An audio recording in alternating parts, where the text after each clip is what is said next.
भवन मध्य प्राग जगल हो युग युग जी हर ललनमा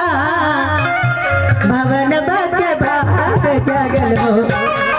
फुलल नानाल होई फूला बाग दीपक मनवा में आसे लगल हो ललना नाल होई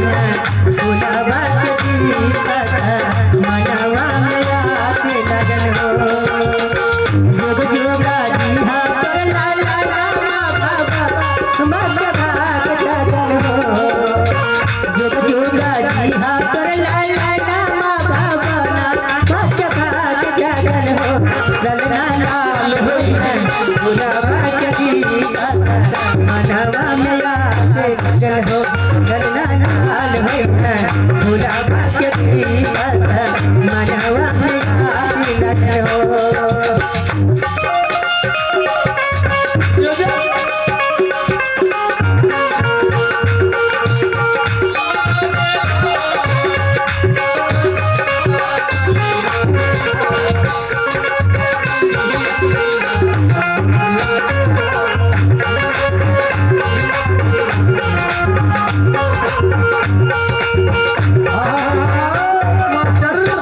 तो ये साज बात की